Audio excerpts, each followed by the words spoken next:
Welcome to the Dash Mindset Podcast. I'm Sherry Zievenbergen. You were born, you're gonna die, and your adventure is your dash in between. So make the most of it.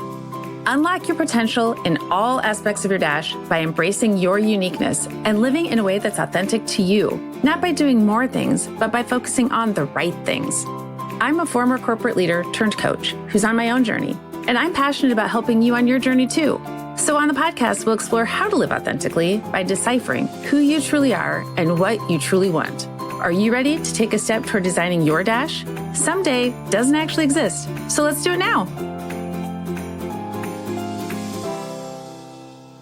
Hello, welcome to the Dash Mindset Podcast. This is Sherry Z here, and today I'm really excited to have my friend Mary McCarthy here with us. Mary is founder of Resilience and Grace, and she has been doing yoga and instructing yoga for 20 plus years. I'll let Mary take it from there and share all the details, but one of the reasons why I wanted to have Mary here today is because Mary has this presence that just creates a sense of calm. And I'm not the calmest person on the planet. And Mary allows me to be calmer than I usually am. And she just has this presence about her, which I know you're going to pick up on today. And so I really wanted her to join me, particularly around the holidays, because the holidays are not particularly calm. So, Mary, thank you so much for being here. Mary, I'm going to let you take it from here and share a little about yourself and a little bit about your journey. Oh, thank you so much. I love being here. And Sherry, you bring the joy into my life. Whenever we're connecting, I find myself laughing more, and I leave just your space more upbeat, and you give me permission to be myself and be goofy and just be real. And that is also what I take away from you. So it's really nice to be here. Yes, I am the founder of Resilience and Grace. And that, of course, is a journey whenever you're a solopreneur or wanting to start your own business and you're thinking about, like, what is my name going to be? What am I going to call it? And when I started teaching yoga in Des Moines back in 2000, I was just yoga by Mary. It was an easy thing to say. I just taught yoga. I kept going back and forth with, should it be yoga by Mary or yoga with Mary? Because yoga, I didn't create yoga, right? So why is it by me? But it sounded better. Yoga by Mary just rolls off the tongue. I'm laughing, Mary, because these are the things that swirl through our brains as entrepreneurs, right? It's like, is it by or with? And then we sleep over these things. Anyway, go ahead. I totally understand. Yes. And I knew you would. So, Yoga by Mary was my business name for a long time because I worked in the corporate wellness space while I was also teaching classes and getting married and having 3 kids and doing all the things. I stepped away from the corporate world in 2014. So after teaching for 14 years, and I had received my 200-hour training in Des Moines, and I just fell in love with the practice even more. So let me rewind a moment and take you, why did I start yoga? Because I just want to get to so much of it. But, the story is fun because in 2000 or even in 1999, when I figured it out and I was like, what is this?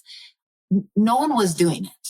No one was really doing yoga in Des Moines. I didn't really know what it was. I was a wellness intern at an insurance company, and this woman came and gave me a book and said, do you know how to do this? And it was like a yoga book. I had just received a degree in exercise science because I was an athletic trainer. And I knew a lot about the body. And I looked at the book and I was like, oh, I'm a fitness instructor. I can learn. I'll figure this out. And then, like anything, you learn what you don't know. And then you start learning more. And then you keep learning that you don't know more. And this perpetual cycle that I find, I am such a seeker. I love to learn, and I love to do really holistic practices that bring me in the present moment. And I in the beginning, I didn't know that. I can say that now because when I went to my very first yoga class and I was 22, right out of school, my parents had been divorced for 4 years. I was in my very first long-term relationship. I had just graduated and moved to Des Moines into a big city. And when I was trying to figure out what is this whole practice of yoga, I thought, well, I got to go to a class. I better go see what this is like. And I did the practice. I was younger than everyone else by at least 20 years. And I was doing it. And, I was coming from a very fitness culture, a very performance oriented culture. And so to do yoga was not that way, at least the way that I was introduced to yoga. And when I found myself in Shavasana, the tears just flowed because I felt so much like me for the first time. I didn't have to do a practice where I compared myself to anyone else. I could just show up and do something that felt really good in my body. And so I was hooked. I was so hooked. And I was like, I need to learn more. I want to know more. Mary, can I stop you for just a second? For anyone who hasn't done yoga, can you explain what Shavasana is? Yeah, that's such a great question. In the practice of yoga, if you think about a lot of Eastern practices, they'll use that symbol, the yin and the yang symbol, because it's such an energetic flow, remembering that in darkness, there is light, and in lightness, there is dark. And so when you're trying to find balance, the sister science to yoga is Ayurveda. And Ayurveda teaches that like attracts like. And so we tend to go towards things that make us do more what we already like. And so especially in our Western culture, we like to perform. We like to check the boxes. We like to do. It's much harder to practice being. In the practice of yoga, the asana is just 1/8 of the practice of yoga when you're looking at it from a very holistic perspective. And so it's really created to help the mind, help the body prepare to sit for meditation. And so to do that, you work your body, you move your energy, you open up your joints, you help all the systems be as healthy as they can be so that when you prepare to sit for meditation, the aches and pains are less. And so that transition from a lot of movement to maybe sitting in meditation is a bridge of Shavasana. And Shavasana is the last part of an asana practice where you just lay down and rest. And it teaches you to be. You're supposed to no longer do. You've done that already. And now you honor the space of just being without falling asleep, without trying to do some special meditation. You're just completely allowing everything to integrate and you're witnessing what comes up. So maybe in your practice, you might start noticing things in your physical body and it released an emotion. And maybe something that you did released a memory. Or maybe you did something and you're like, wow, I haven't been able to do that in a really long time. And then you feel a different sense of accomplishment.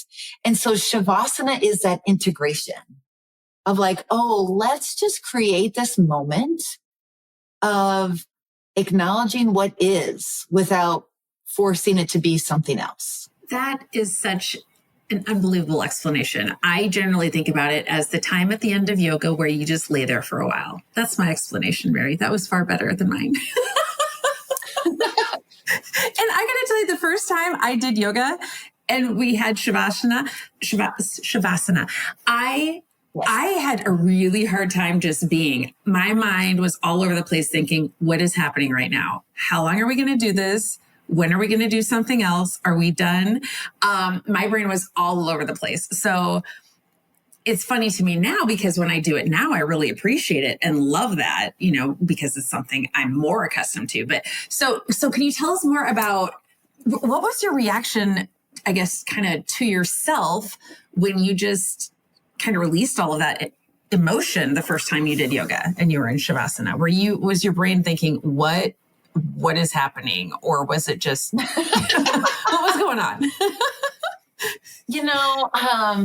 It's been a while since I've reflected on that, but I guess today's answer, I felt finally accepted. In high school, I tore my ACL twice. And so I came from a small town where you played every sport, and I wanted to be really athletic and, of course, to be involved in all these different things. And when an injury took me out of that performance mindset, which led me to being an athletic trainer to understand supporting the emotional and psychological components, I did a practice that I was like, oh, like I don't have to show up for anybody else but me. It was also like ego-wise kind of fun that I was younger than all these other folks, and it was like things were easy for me. Oh, yeah. So that was fun too. But then of course, I got into it more, it was harder. It was hard to stay in it. But I learned so much, and it really helped me appreciate so many different perspectives and so many different ages, that my journey of yoga over the past 24 years has really been about making the practice accessible to all people, not just from an abled body perspective, because there's a lot of ableism in yoga as it's taught in the West. But also when we think about where people are at emotionally, especially if they've dealt with some trauma, where some poses from an untrained eye look like it's no big deal, but someone else, it could be very triggering. And so to create a sacred, safe space where people feel like they can just show up themselves, wearing whatever clothes they want to wear, looking however they want to look, doing whatever they want to do, even if all they want to do is come, do maybe a few poses, and they just need somewhere to go to rest. I love to give people permission, because it seems like sometimes that's what we need to hear, to just do what feels good. And we're so used to someone doing what other people are telling us to do that we are tapped out of that inner listening. And I really believe that's where the practice of yoga and meditation come in for us, and why it's such a journey, is that it invites you to step into the present moment again and again and again. And it doesn't matter what you did all the days prior, because what you offer is who you are right now. And I think because you can do yoga in a chair, you could do it on a very expensive yoga mat, you could do it in your socks, on the carpet. It does not matter. I got to stop you for a second, Mary, because, okay, for whomever is listening right now, I just want you to think about how much calmer you probably are now than you were 10 minutes ago. Just listening to you, Mary, just talking about yoga. You haven't actually taken us through any exercises, but seriously, I just feel like I came down about 3 notches just talking to you. And that happens every time. I love that. Let's tell my kids the same thing. You're so sweet. You take them down 3 notches every time, I'm sure. One thing I would say about, well, first of all, it hadn't really ever occurred to me to go to yoga.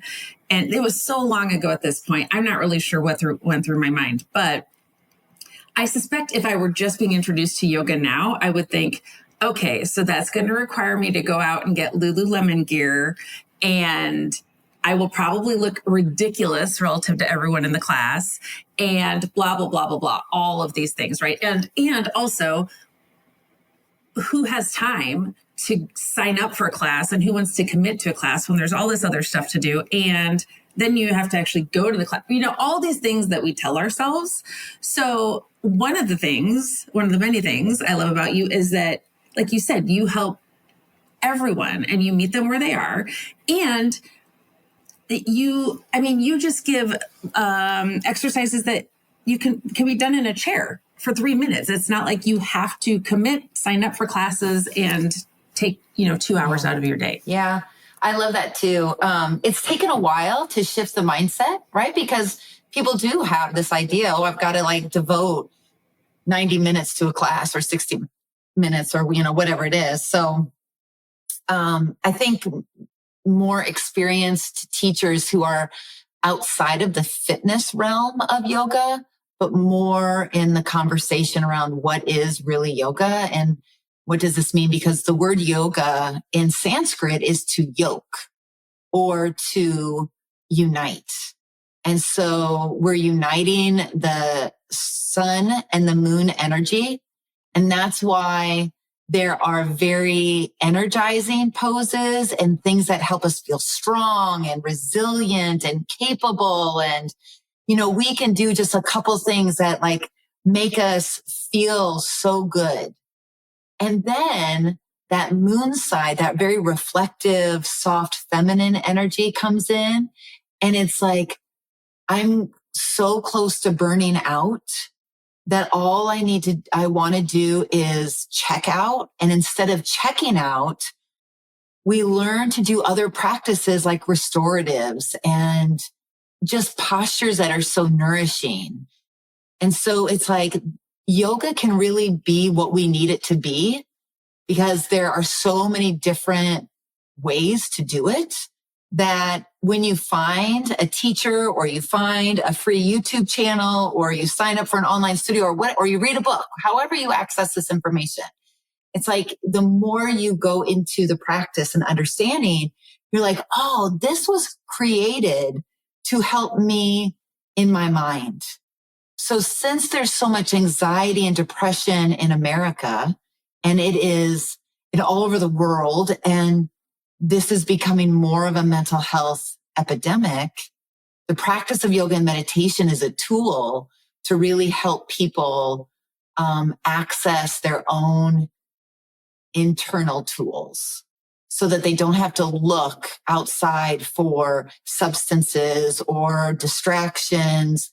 Can we integrate some of these things so that we stay healthy and on that path of, but you're right, it's really hard, and I'm included in this, to make time for what we say is just one more thing. How do I do one more thing?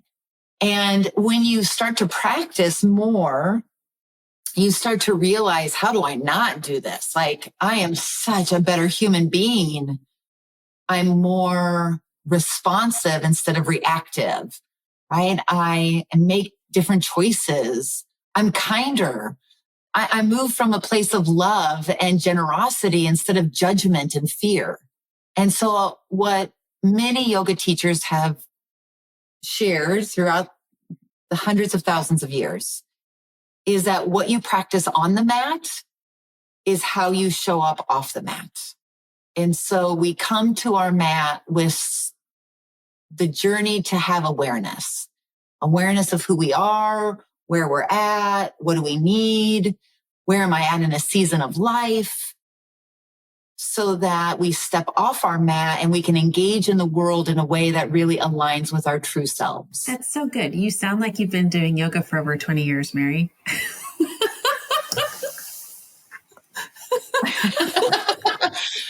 Well, don't get me wrong. I like to sweat and I like to exercise and I like a good workout, but I do other things now to do that because I've witnessed so many people hurting themselves in yoga. Oh, really? Okay, so tell us more about that. Well, our egos get in the way. We want to perform. So if whatever we're looking at, whether we're in a class with other people, that comparison comes out. It's hard not to. Oh, I'm fitter than them. I can do this. If they can do it, I can do this.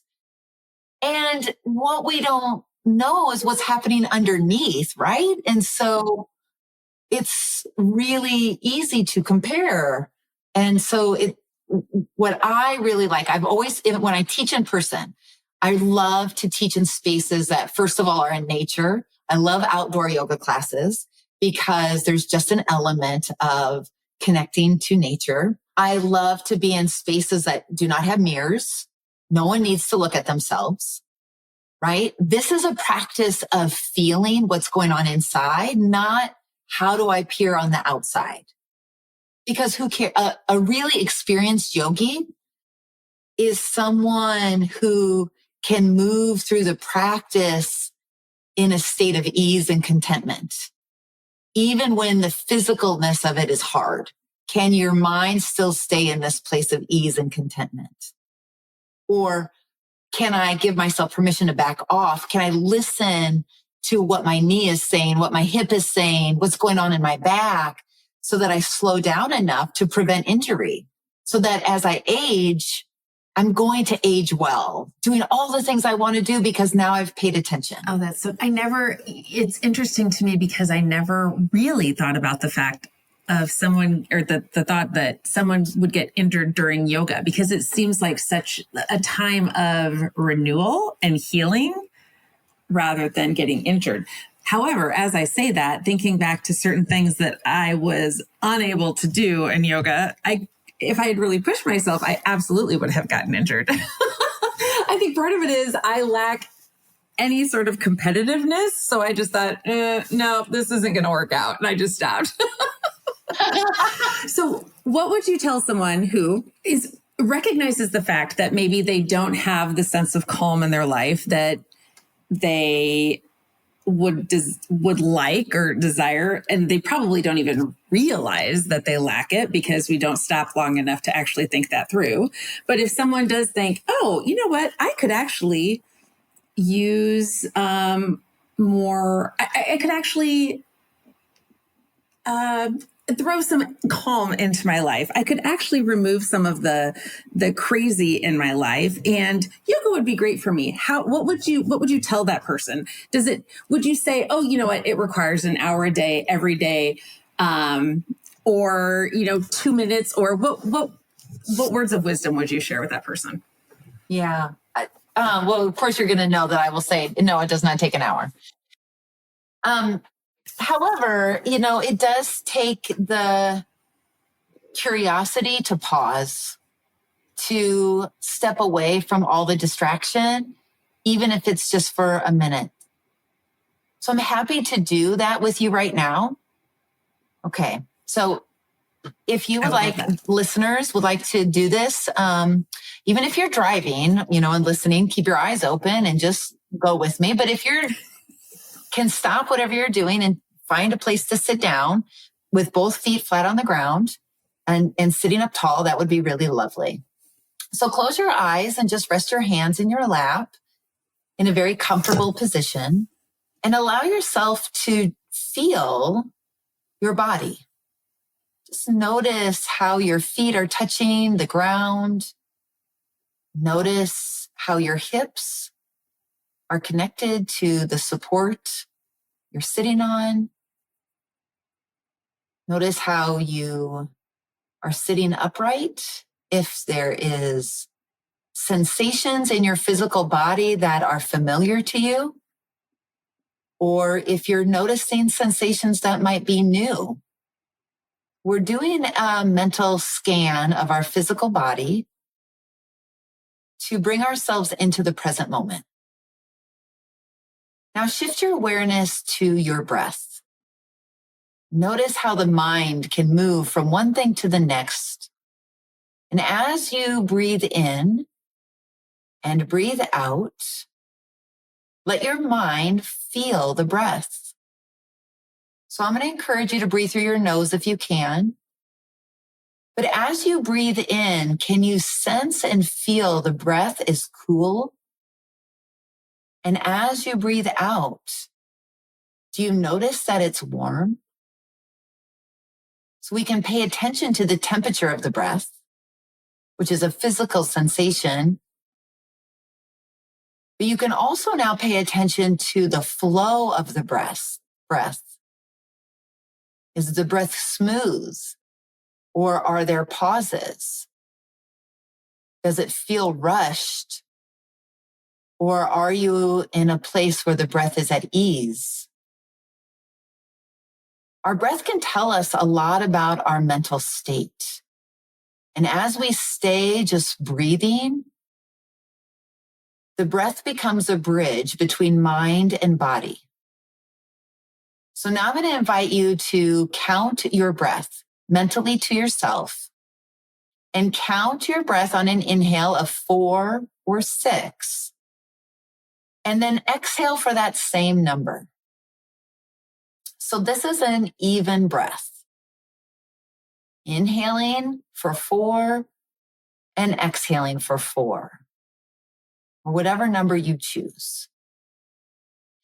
In Sanskrit, this is known as samavriti, same breath, and it begins to balance your energy, your body, your mind,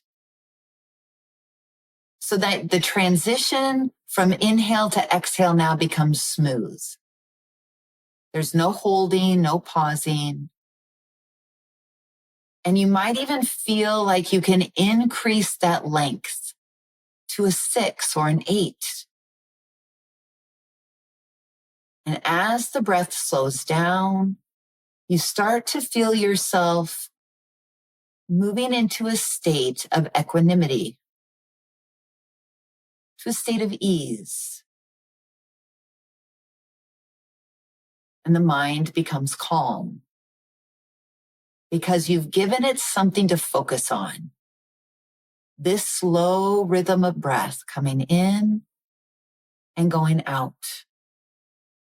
And if your mind gets distracted, which it will, you kindly remind it to come back. Feel the breath move in. Feel the breath move out. So just one more cycle. And when you're ready, let your breath return to a more natural rhythm, and you can open your eyes. So this can really help calm down when we're getting ready for a meeting. It can really help us as we're getting ready for bed and trying to go to sleep. And there's a wonderful practice where you extend the exhale. So the inhale might be 4 counts and the exhale might be 6 or 8 counts. And when you extend the exhale, you are activating the parasympathetic nervous system, the part of our nervous system that is the rest and digest and recover. So this is a wonderful tool that we have always accessible to breathe out longer, and that will help us calm down and relax. So I encourage all of you who are listening, when you find yourself in that state of anxiety, for whatever reason, maybe you see a name on your phone that's calling in. You can take a few breaths, or even breathe while you're driving, while you're talking. The cool thing about the breath is that no one has to know that you're doing something different. It's not an external thing. And that's why the power of meditation is, again, can be done 1 minute, 5 minutes, 20 minutes. There's no right or wrong. It's just showing up consistently. And the more you consistently show up, even for short periods of time, your brain drops into that state that much quicker, which is why when you said Shavasana is easier now, your mind was not ready to go into that state because you weren't used to it. We are so programmed to ping everywhere in a million directions and constantly be on alert that when we don't know what time it is, how much time has passed, our eyes are closed, we're supposed to just surrender control. It's like, what? And you want to know, what's this teacher doing? Is it going to be 3 minutes? Is it going to be 5 minutes? Will it be 10 minutes? Tell me. I just want to know. I was so anxious that first class. I think this is supposed to be relaxing, and the exact opposite is happening to me right now. I can't see a clock. Yes. It's dark. I'm supposed to have my eyes closed. Are you kidding me? So I appreciate that this was a part of the conversation today, because a lot of people, they just think going to a yoga class, I'm just going to move my body. I'm going to do all the things. But when you really understand the gift of the doing and the being, you're like looking forward to like Shavasana. It's like the dessert. And you feel gypped when the teachers don't do it very long. Yeah. Wait a minute. I just want to, because it's like permission. It's like, this is your time to relax, right? Yes. And so Shavasana by itself, by the way, can be your yoga practice. Oh, yeah. Just lay down and just be for like set a timer for 5 minutes. So you really can just be. And the timer goes off and you could say, hey, I just did a yoga practice. Such a good point, Mary, because it's not like you have to do, I don't know, a certain number of minutes of anything before you just be for 5 minutes or 3 or whatever. One thing that I have noticed about yoga, and even if it's just stretching or meditation or whatever, is it's one of those things that I recognize that I haven't when I haven't had it. You know what I mean? It's like, oh, why am I so irritable? Why am I so especially tense right now? It's, oh, wait, I haven't even, done Shavasana for 2 minutes today. I think it's like, like working out, but in a different way. Just you recognize when you're not experiencing that and you're more irritable and all the things that you said in the beginning, right? Yeah. Yeah. And that's why I continue to practice. So I've been really blessed. For the first 20 years of teaching, I taught at Plymouth Church in Des Moines, and it was our home. Every Monday night at 5:30, there would be an in-person practice. And it was just like this wonderful kula, which means community, of anywhere from 25 to 40 people that would show up. And the energy when you practice with other people is so tangible. Right. And then it makes that Shavasana even more luscious, which is why studios survive, because people want that human connection and that energetic feel. But when the pandemic came, I had this huge community that I wanted to keep teaching to, and I wasn't a studio owner. And so I had to quickly figure out, well, how are we going to keep doing this? Because it's so valuable to all of us. And that's when I did a lot of research and invested in an online platform. And I now manage an online studio so that people anywhere can either join me in a live stream class twice a week, or they have access to my library. What I love about this is if I would have been doing this for 24 years, I cannot believe the library I would have had.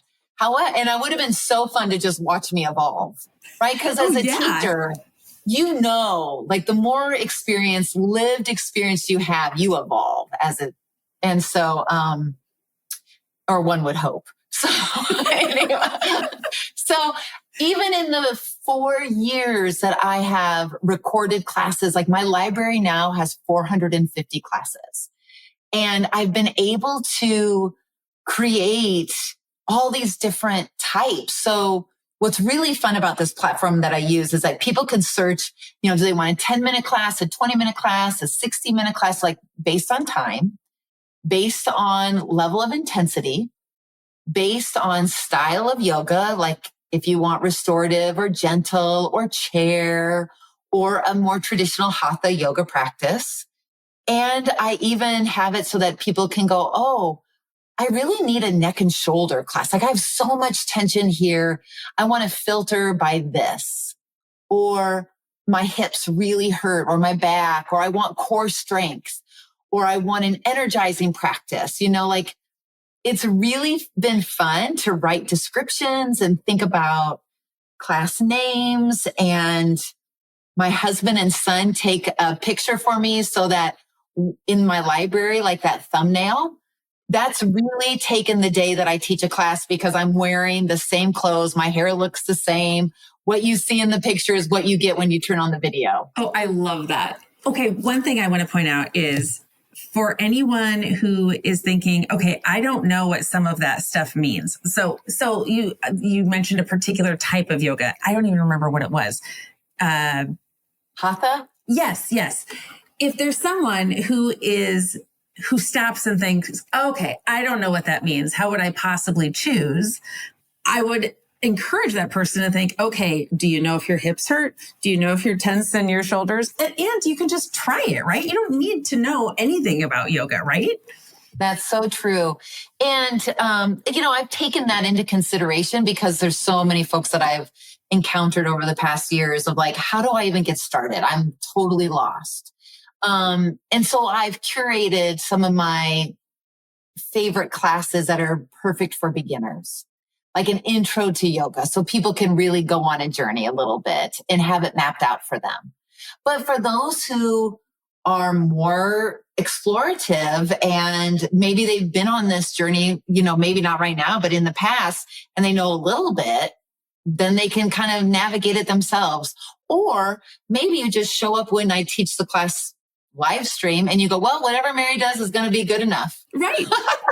And if I can't do all of it, that's fine. Okay, whatever. You did more than if you didn't do it. Yeah, because I love what happens is we open the classes 15 minutes early so we can have community. Because that's really one of the gifts of coming together in community is talk to each other, support each other, has some accountability to it. And then they all turn off their cameras and they mute themselves and the class is just me. So they don't have to worry about how they look to anyone.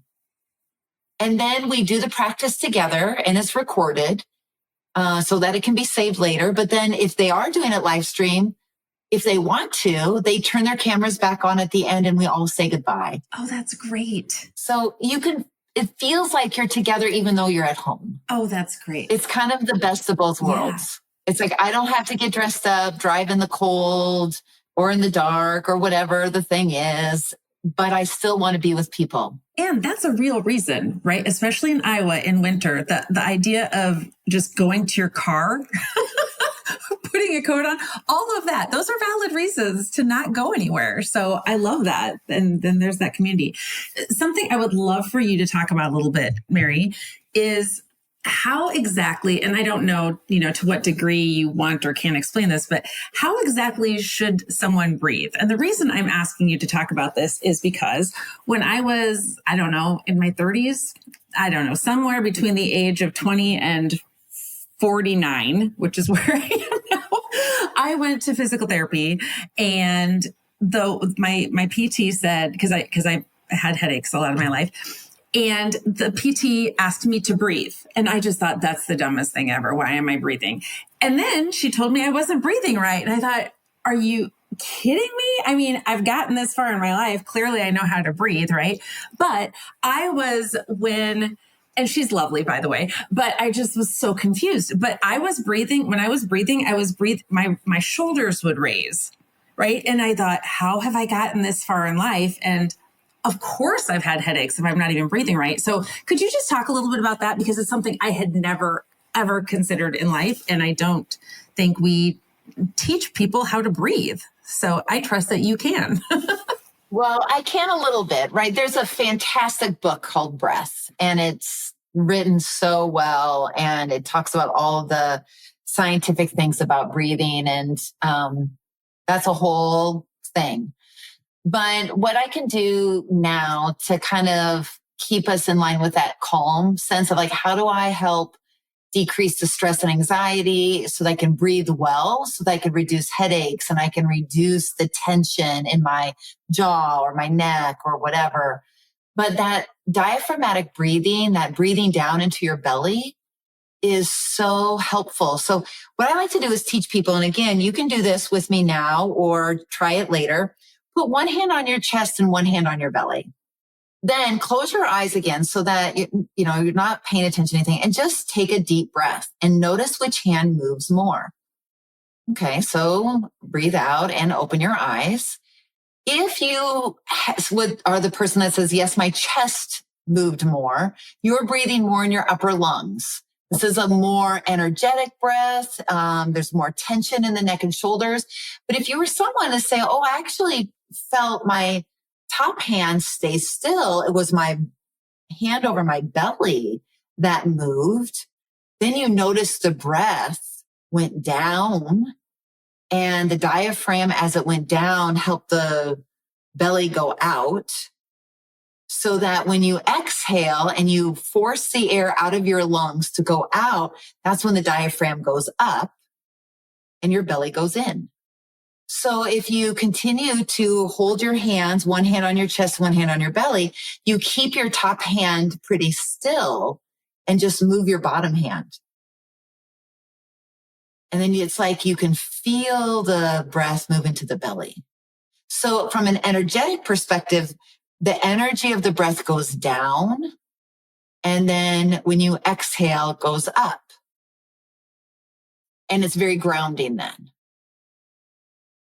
Now, you can also teach yoga where when you inhale, the energy goes up. And when you exhale, the energy goes down.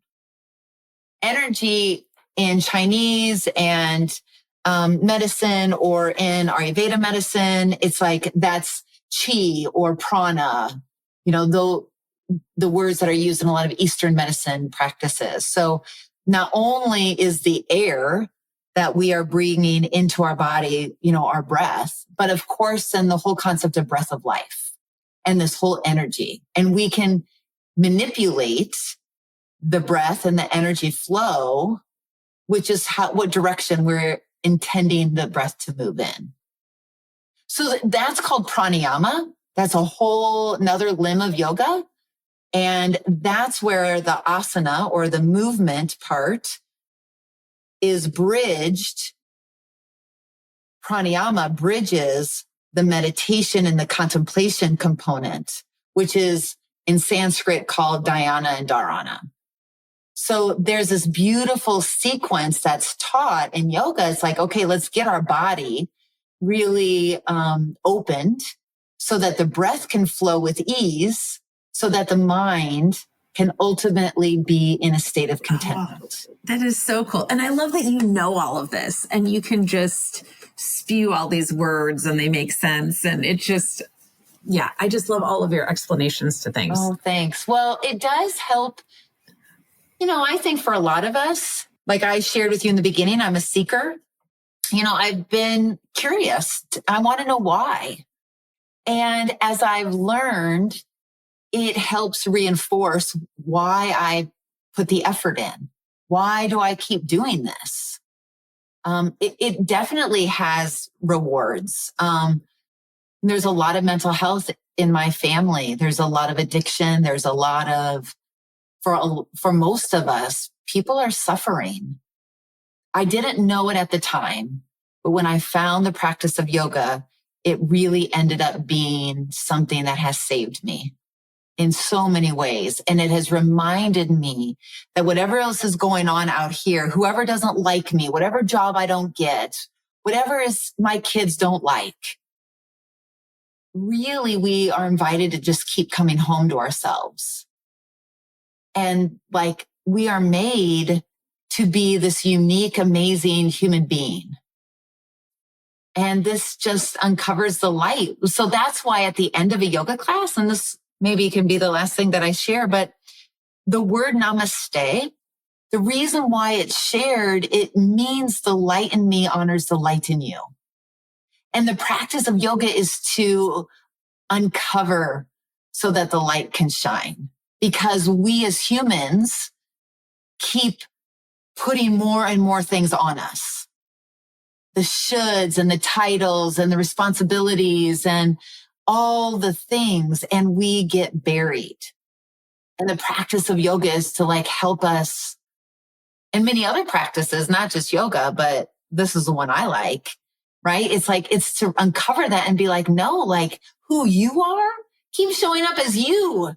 You are amazing. And we lose sight of who we actually are. And I think we often don't even recognize the suffering that we may be going through. I mean, and you're a great example of that. The fact that when you first did yoga, you broke into tears. It's not like you went into the class thinking, okay, this is going to be, where I express all the emotions from all of these years, right? Oh my gosh.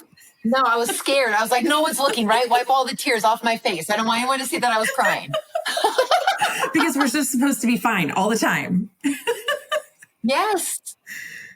And then because I wanted to give permission to people to experience it too.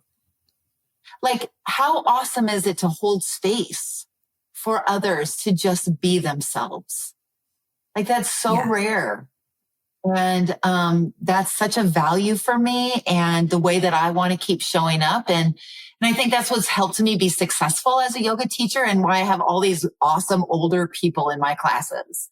Like my age, like I'll have 20-year-olds, but I have a lot of 80-year-olds because they've learned to just come as they are.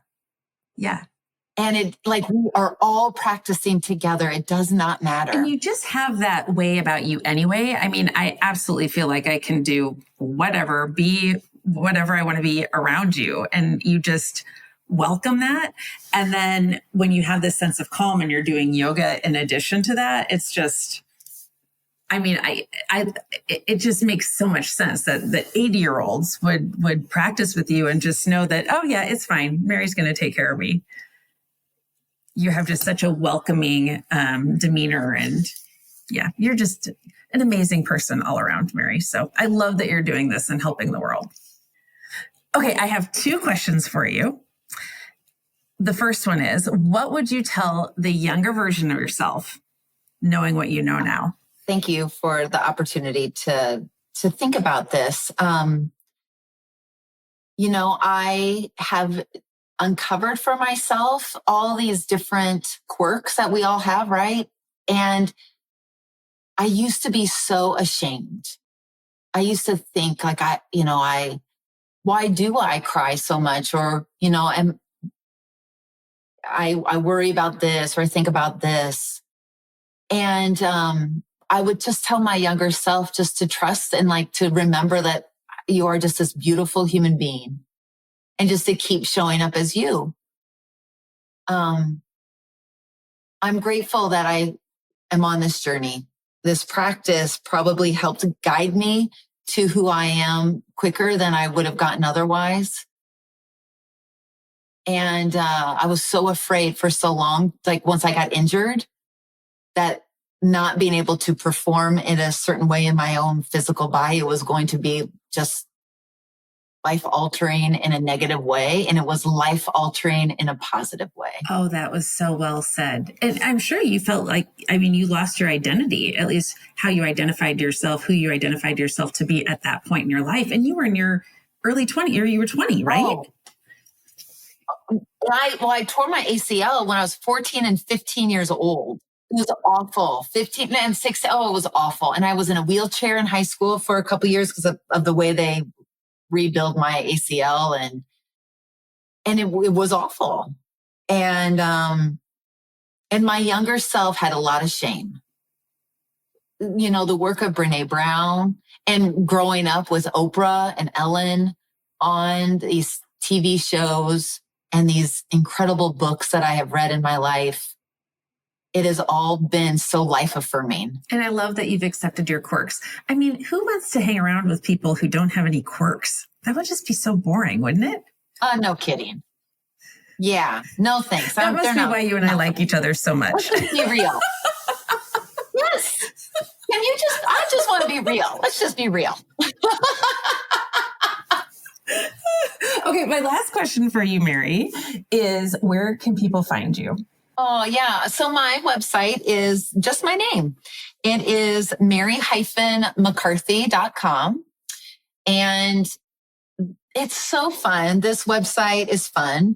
There's a Meet Mary page, and it has my phone number and my email and where you can find me on Facebook and Instagram and LinkedIn. So really that's the place to go. And you can do yoga with me by joining my online studio and even trying it for free for a week. Just come and explore. I love it. Mary, this has been such a joy, as it always is, to hang out with you. And I feel seriously so much lighter just having been with you, and then to go through the breath work with you. It's just an amazing feeling. So thank you so much for sharing that with everyone who's listening today. And thank you for being here and for being my friend. I'm back at you. All right. Thank you so much to Mary. And thank you everyone for listening today. I am certain that you are a lot calmer than when you started listening to the episode. And I hope you have a wonderful rest of your holiday season. And thanks for listening to the Dash Mindset. Bye-bye. Thanks so much for listening to the Dash Mindset podcast. If you enjoyed this podcast, please subscribe on your favorite podcast player, tell your friends, and leave us a review. Follow me on my social media platforms highlighted in the show notes, and get in touch with me at thedashmindset.com. Share the topics you'd like me to explore in future episodes. Thanks again for listening to the Dash Mindset podcast. We'll see you next time. Design and differentiate your Dash your way and make today amazing.